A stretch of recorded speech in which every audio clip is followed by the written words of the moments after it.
paz do Senhor, meus irmãos. Hoje nós vamos falar a respeito do perdão. Qual a importância de se perdoar? Afinal de contas, né? Todo mundo fala muito sobre perdão, fala-se muito, mas não vivem um verdadeiro perdão.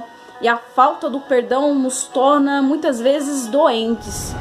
Irmãos, aquele que já passou por todo esse processo que vem sendo descrito aqui conosco, aquele que já experimentou a conversão, aquele que já experimentou o novo nascimento, aquele que já reconhece paternidade de Deus, aquele que já reconhece filiação da parte de Deus, se reconhece como filho do Deus vivo, como verdadeiro cristão, este tem que conhecer também o valor de um perdão. E a respeito disso, eu quero ler com os irmãos uma palavra que está em Lucas, no seu capítulo de número 7, versículo 36. Vai falar ali a respeito da pecadora que ungiu os pés de Cristo Jesus. Vamos lá? E rogou-lhe um dos fariseus que comesse com ele, e entrando na casa do fariseu, assentou-se à mesa. E eis que uma mulher da cidade, uma pecadora, sabendo que ele estava à mesa em casa do fariseu, levou um vaso com alabastro e com unguento, e estando por detrás nos seus pés, chorando, começou a regar-lhe os pés com lágrimas, e enxugava-lhes com os cabelos da sua cabeça, e beijava-lhe os pés, e ungia-lhes com unguento.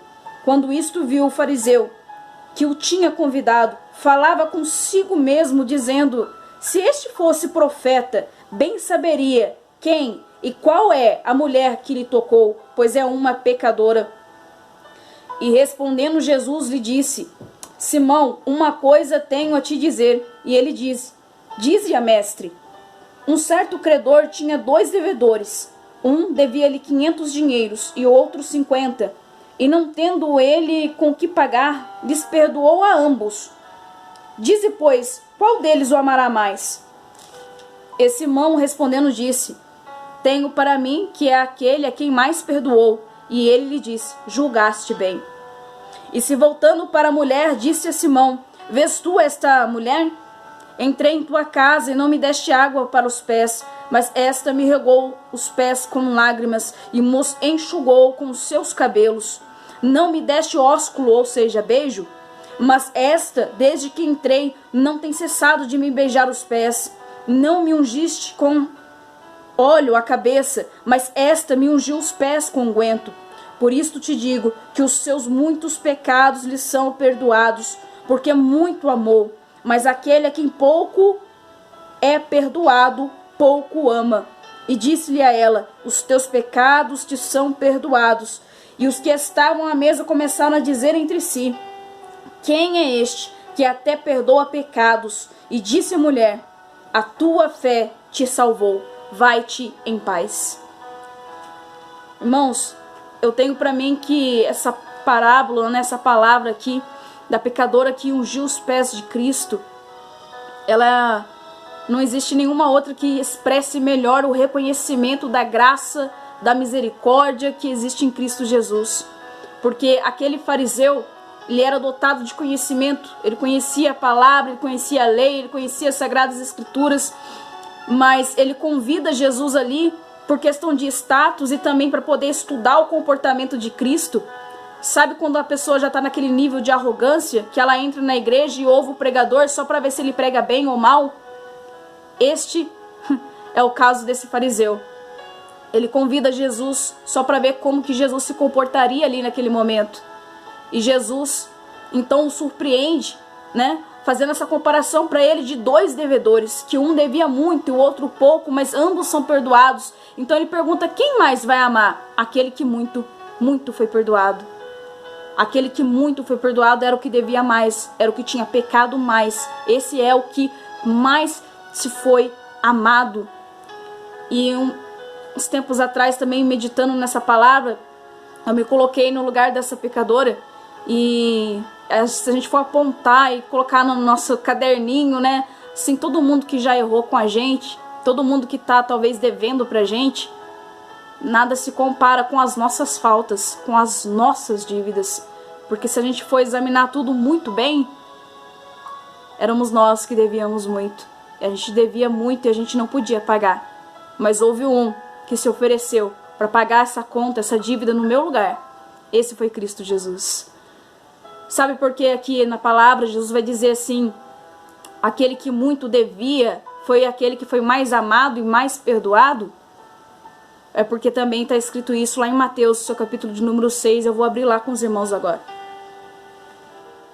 Seu versículo de número 9 diz assim: portanto vós orareis assim, Pai nosso, que estás nos céus, santificado seja o teu nome, venha o teu reino, seja feita a tua vontade, assim na terra como no céu.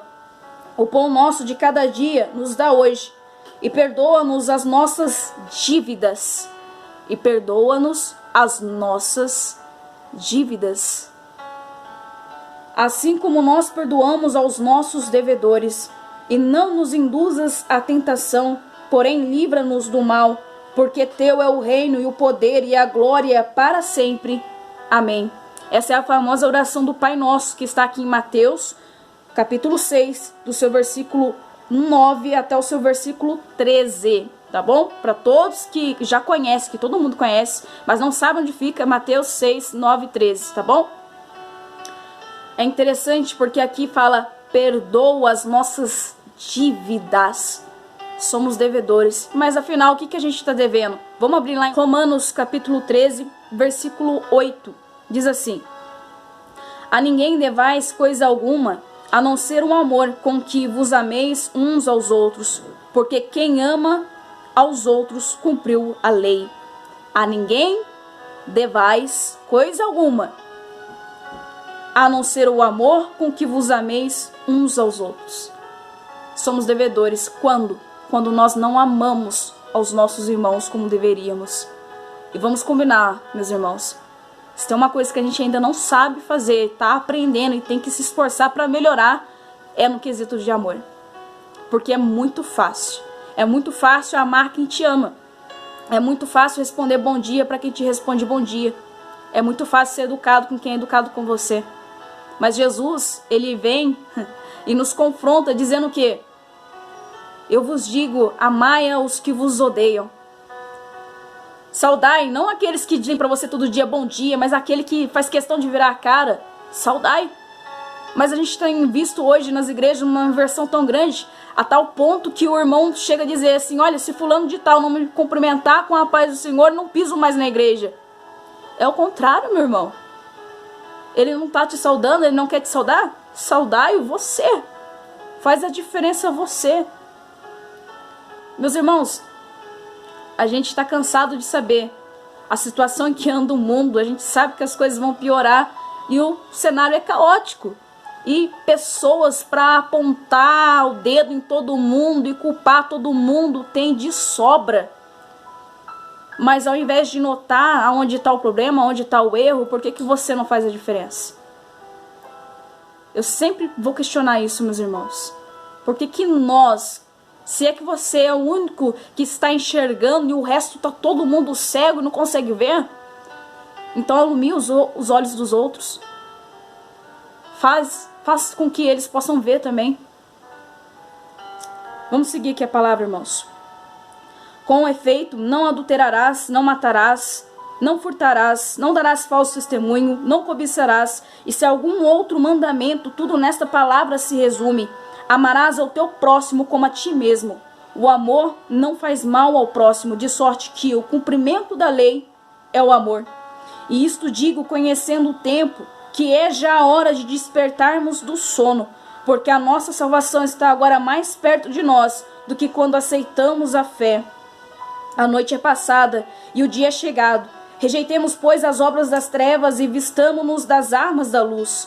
Andemos honestamente como de dia, não em glutonarias, nem em bebedices, nem em desonestidades, nem em dissolução, nem em contenda e inveja, porém revesti-vos do Senhor Jesus Cristo, e não tenhais cuidado da carne em suas concupiscências, ou seja, nos seus próprios desejos. Olha que tremendo. Mas a gente bem sabe que a gente tem caminhado para um egoísmo gigantesco, para uma ingratidão imensurável. E é por isso que a gente tem falta, a gente não consegue amar o próximo como a nós mesmos. Porque isso deixo essa pergunta para vocês e até confesso que eu demorei muito tempo para notar que eu era uma pessoa que não sabia me amar. Quantas pessoas hoje em dia não tem nem amor próprio? Como é que vai amar o próximo? Se você não conhece o amor de Deus, você também não consegue se amar. Se você não sabe se amar, como é que você vai amar o próximo? Esse amor que tanto é falado e pouco praticado e muito menos vivido, como é que então que vocês vão conseguir perdoar? Porque quem perdoa verdadeiramente ama. E só consegue perdoar quem tem amor. Porque uma coisa eu vos digo, meus irmãos, amor não é recíproco. O mundo diz, você tem que fazer bem para quem te faz bem. Você tem que te querer bem quem te quer bem. Você tem que amar quem te ama. A palavra nos ensina que o amor não é recíproco. E eu provo isso para você com o maior exemplo de todos. Romanos 5:8. Mas Deus prova o seu amor para conosco, em que Cristo morreu por nós, sendo nós ainda pecadores. Eu te pergunto, antes de você ter um encontro com Cristo Jesus, você o amava? Ele esperou você amar Ele primeiro para depois Ele morrer na cruz? A palavra nos diz que Ele é o Cordeiro que já tinha sido sacrificado antes da fundação do mundo. Não existe maior prova de amor, maior declaração de amor, e isso também nos ensina que amor não é recíproco. Eu não tenho que esperar alguém me fazer o bem para me fazer o bem. Se eu sei que é o certo, se eu sei que é fazer bem, eu devo fazer.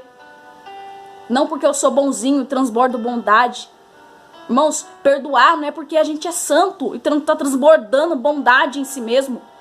Perdoar é a ação de alguém que tem sabedoria, de alguém que tem conhecimento de Cristo, que sabe que não vai andar para frente enquanto não largar essas coisas do passado que só aprisiona, que só traz peso, que só traz mágoa, que só traz rancor, que só traz doenças para a alma. Eu quero seguir aqui com os irmãos ainda a palavra aqui é em Tiago, o seu capítulo de número 5, versículo 14, diz assim: está alguém entre vós doente? Chame os presbíteros da igreja e orem sobre ele, ungindo-o com azeite em nome do Senhor. E a oração da fé salvará o doente, e o Senhor o levantará, e se houver cometido pecados, ser-lhe-ão perdoados. Confessai as vossas culpas uns aos outros, e orai uns pelos outros, para que sareis. A oração feita por um justo pode muito nos seus efeitos. Irmãos, orai uns pelos outros, confessai as vossas faltas uns para os outros. Eu acho tão interessante isso, porque a gente se autodenomina povo cristão, né? E se nós somos um povo cristão, nós estamos indo para o mesmo lugar. Ou seja, para um céu de glória, né? Só que ao invés de eu estender minha mão para o meu irmão e dizer vamos junto nessa caminhada, tem gente que está levando para o precipício, tentando fazer com que as pessoas desçam mais rápido ainda à sepultura e ao inferno. O que é o contrário à palavra do nosso Senhor.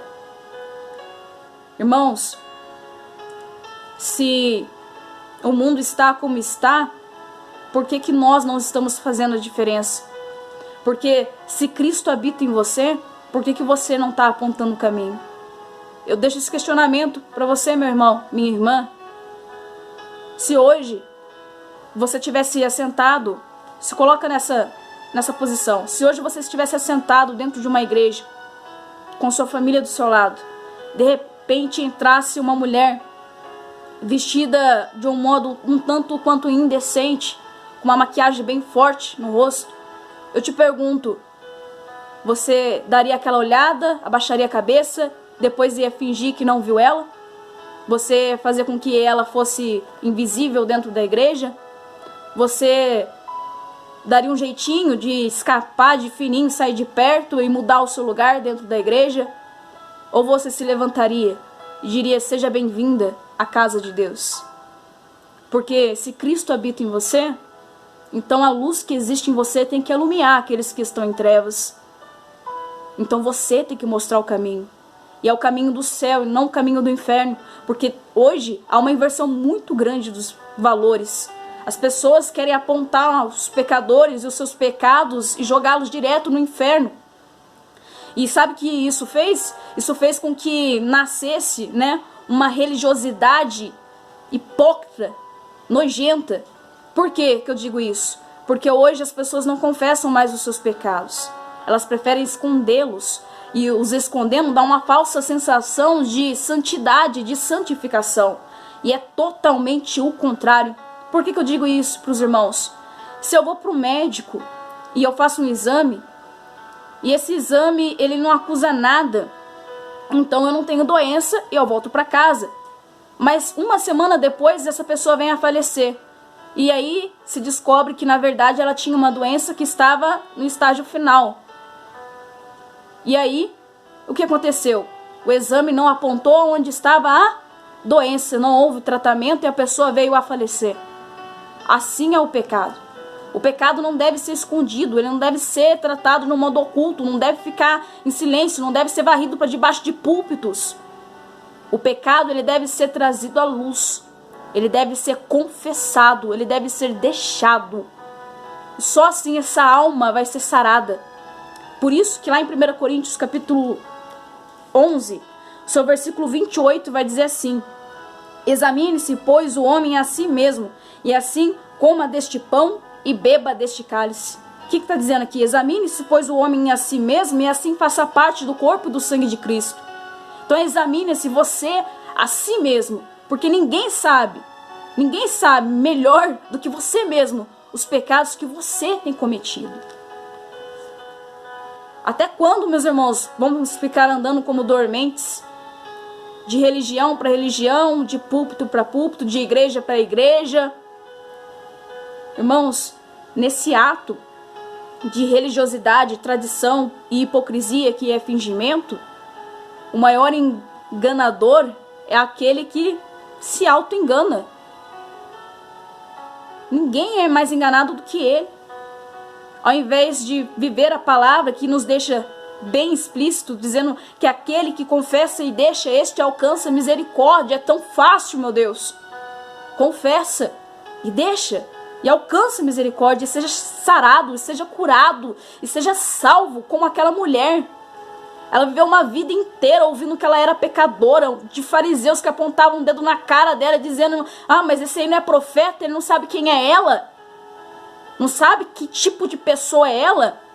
Se ele é fariseu, conhecedor da palavra, ele não deveria apontar a Deus, apontar um Cristo, apontar um conserto para aquela mulher, ao invés de apontar os erros, as faltas, os pecados dela, e não mostrar para ela o caminho que sara a alma daquela mulher. É por isso que Cristo diz: a quem muito pecou, muito amou. E ele diz em seguida para aquela mulher o quê? Mulher, a tua fé te salvou. É mais do que uma mudança exterior, mudança de roupa, é mais do que cura física, é mais do que saúde, é mais do que carro, do que casa, do que status e cargo dentro de uma igreja. Salvação. É isso que Cristo tem para nós, meus irmãos. Agora eu quero ler com os irmãos uma palavra em Mateus, no seu capítulo de número 18, versículo 15, diz assim: ora, se teu irmão pecar contra ti, vai e repreende-o entre ti e ele só. Se te ouvir, ganhaste o teu irmão. Mas se não te ouvir, leva ainda contigo 1 ou 2, para que pela boca de 2 ou 3 testemunhas toda a palavra seja confirmada. E se não as escutar, dize-o à igreja. E se também não as escutar a igreja, considera-o como um gentio e publicano. Em verdade vos digo, que tudo que ligardes na terra será ligado no céu, e tudo o que desligardes na terra será desligado no céu. Também vos digo que se 2 de vós concordarem na terra acerca de qualquer coisa que pedirem, isto lhes será feito por meu Pai que está nos céus. Porque onde estiverem 2 ou 3 reunidos em meu nome, aí estou eu no meio deles. Meus irmãos, olha o direcionamento que o próprio Cristo nos dá. Teu irmão pecou? Chama ele, aconselha ele. Ele não te ouviu, você viu que não houve mudança? Chama mais uma pessoa com você, mais 2. Chama ele de novo, aconselha ele novamente. Ele não ouviu vocês, 3. Chame agora perante a igreja. Ainda assim, não houve mudança nele? então considera como gentio e publicano. O que a palavra está nos dizendo? A palavra está nos ensinando, meus irmãos, que nós não vamos ao inferno pelos pecados que cometemos. Nós vamos ao inferno é pela graça que rejeitamos, é pela misericórdia que rejeitamos, porque a misericórdia não nos deixa ter aquilo que nos é devido ter, porque o salário do pecado é a morte. E a graça, o que é a graça? A graça é o favor merecido. Eu não mereço perdão, eu não mereço salvação. Todavia, se confessarmos e deixarmos, alcançamos misericórdia. O que isso diz? Ele mesmo assim nos ama e nos salva. Tremendo, não é mesmo, meus irmãos? E o que Mateus 18 nos ensina? Mateus 18 nos ensina que quando tem falta entre nós, estamos vendo os nossos irmãos errarem, então vamos fazer uso do que nós somos, porque nós somos igreja. Aonde estiver 2 ou 3 reunidos em meu nome, estou eu no meio deles. Lembra? Confessai as vossas culpas uns aos outros, e tudo o que ligardes na terra será ligado no céu. Seu irmão confessou para você e para mais um, no nome do Senhor Jesus Cristo, faça uma oração, a oração de fé perdoará os pecados. Então este será ligado novamente ao Senhor Jesus Cristo. Irmãos, a palavra nos ensina. A palavra de Deus é o manual que nos aponta o céu. Não vamos desprezar isso. Perdoe, porque você era tão pecador e tão devedor quanto alguém que pecou, que errou, que fez qualquer coisa contra você. Perdoe, porque nenhum poderia estar devendo mais do que você mesmo. Perdoe, porque Cristo te perdoou. Perdoe, porque Ele também perdoou e te amou. Então demonstre que você é uma nova criatura. Perdoe. Deus os abençoe em Cristo Jesus.